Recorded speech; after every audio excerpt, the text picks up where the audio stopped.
Maybe you've seen or at least heard about the big story coming out of Chicago today. A TV star on a show called Empire, a black guy, a black gay guy, he said, somebody said he was beat up by a couple of guys wearing MAGA hats. They were carrying ropes, threatening to lynch him, kill him, beat him. Apparently they beat him. It was a bunch of white guys, and now he's in the hospital. Not clear if he said it or not, but the cop said that never happened. Anyway, it doesn't stop like hundreds and hundreds of celebrities, the blue checkers on Twitter, coming out and going, oh, no, I'm not down with that. Oh, Herald wants a federal investigation. A lot of the fellas and their lovely ladies with the blue checks are, reminding everybody this kind of stuff happens in America, in Chicago, every day. It's 2019. I'm shaking my damn head.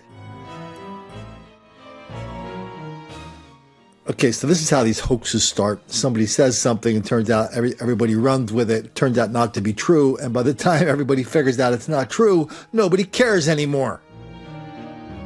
So let's wait and see if there are indeed large groups of white people roaming the streets of Chicago wearing MAGA hats, stalking black gay celebrities so they can do all sorts of bad things to them that basically check off every box. Black, gay, Trump hat, check. But here's the first thing I thought of when I heard that. I thought of his co-star in Empire. I think her last name's Henson. I never learned how to pronounce her first name. Anyway, she's the star. She's the matriarch of this record/crime/whatever family. A couple years ago, she went to a magazine called Uptown, and she described in some detail how her son was stopped in a little town in Southern California and how he was harassed and vilified and abused and accused for no reason whatsoever. We did a clip on that at the time. Let's grab the clip because this one's interesting because we have a clip of Henson making the claims in print, but then the cops in that little town, I think it was Glendale, the cops put out a video saying, hey, this is what happened. So that was a couple years ago. Nobody remembers that. I mean, they don't even remember a couple days ago when we had the big hoax down in Washington, D.C., where the kid was sitting there smiling and all the blue check liberals around the country decided that the smile revealed a deeper, darker secret, that he actually hated Indians and black people and everybody in America, because that's what smiling people wearing Trump hats do. If you're up on popular culture more than I am, then you already know who this woman is. It's Taraji, of course, star of the big breakout hit of the year, the TV show called Empire, where she plays a character that was in prison for 17 years and comes back out of prison in order to claim her musical empire. So Taraji was talking to Uptown magazine a few months ago about how, she's a constant, she and her son are the relentless victims of relentless white racism, which is all the time, everywhere, and explains everything. And this is what she said. My child has been racially profiled. He was in Glendale, California, and he did exactly everything the cops told him to do, including letting them illegally search his car. It was bogus because they didn't give him the ticket for what he was pulled over for. Then he's at the University of Southern California, the school that I was going to transfer him to, when police stopped him for having his hands in his pockets. So guess where he's going? Howard University. I'm not paying $50,000, so I can't sleep at night wondering, is this the night my son is getting racially profiled on campus? Here's a picture of Taraji and her son Marcel at a recent opening of a movie called From the Rough, where Taraji plays the coach of a black female college golf team who, despite the fact that they are victims of relentless white racism that happens all the time, everywhere, that explains everything, they overcome the adversity and all learn these life lessons from golf. Anyway, there's the offender, the guy the police were brutally, racially profiled. But you know what? They just happened to find a videotape of the stop. It's about a 3-minute tape, a little bit longer than I like. But why don't we why don't we take a look at the whole? It's actually like a 40-minute tape, but somebody cut it down to 3 minutes. Why don't we take a look at the whole thing and take a look at this brutality in action? How did this happen? They were just like, yo, what is How did this happen? Check your ID. How did this happen, you fucking racist? You fucking racist. Yo, was that necessary, yo? Oops, my bad. Wrong tape.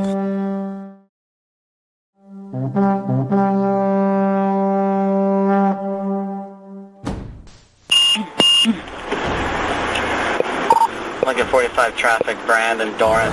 What's going on, man? Do you know why I pulled you over? You remember that crosswalk that was flashing yellow and the person was walking by and you didn't yield, you just went right through? That's why I pulled you over, sir. Okay, just so you know. Can I see your driver's license? Fine.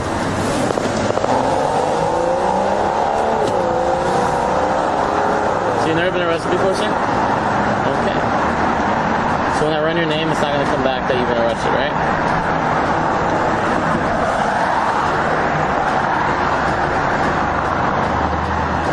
I want you to be completely honest with me. Is there anything illegal in the car I should know about, man? Okay, I appreciate you being honest with me about the weed. I do appreciate that because I do smell weed.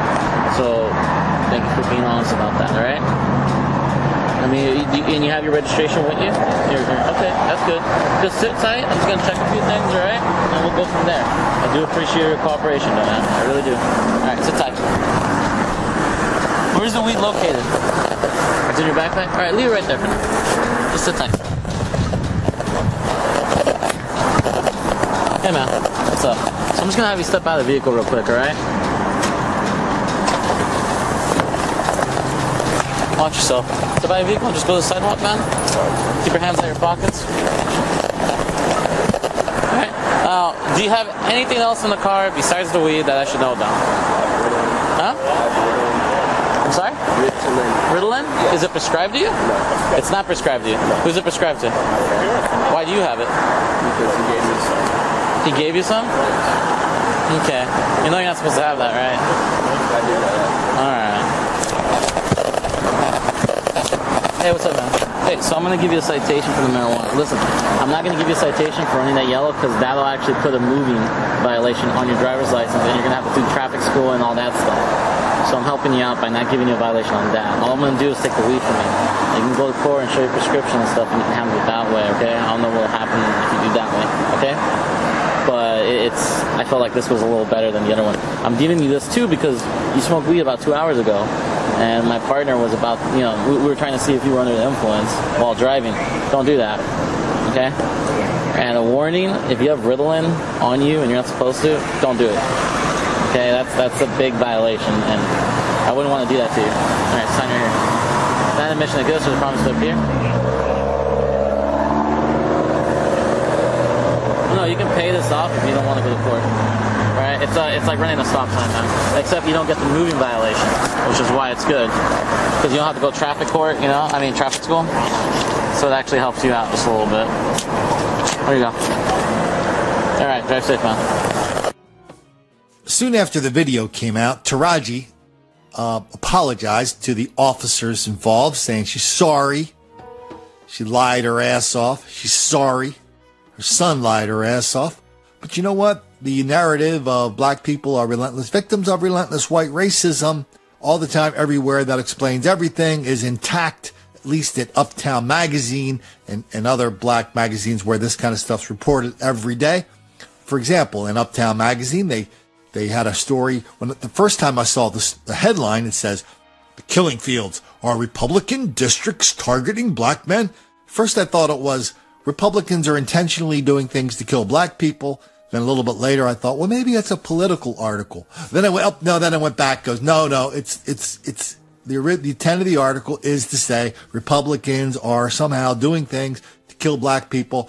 I'm actually not smart enough to figure out what that is. Man, hoax after hoax after hoax. Nobody cares. They care every time there's a big hoax. People just swallow it, hook, line, and sinker. Please, sir, I want some more. 2 days later, a day later, they go, oh man, sorry about that. We didn't know the full story. Next one comes out. Boom, they do it again. Boom, do it again. Boom, do it again. Boom, do it again. Boom, black guy roaming the streets of Chicago gets attacked by a bunch of white guys wearing MAGA hats. Boom, everybody takes it hook, line, and sinker, asks for a federal investigation. When the fact is, in Chicago and every other nook and cranny of this country, crime and violence is a black thing, wildly out of proportion. Black on white versus white on black is just astronomically out of proportion. You know that. You know that. Or to quote Barack Obama at the funeral of the 5 Dallas police officers, you know it. You know it. I know it. It's just a question of who wants to say it and make the black kids angry.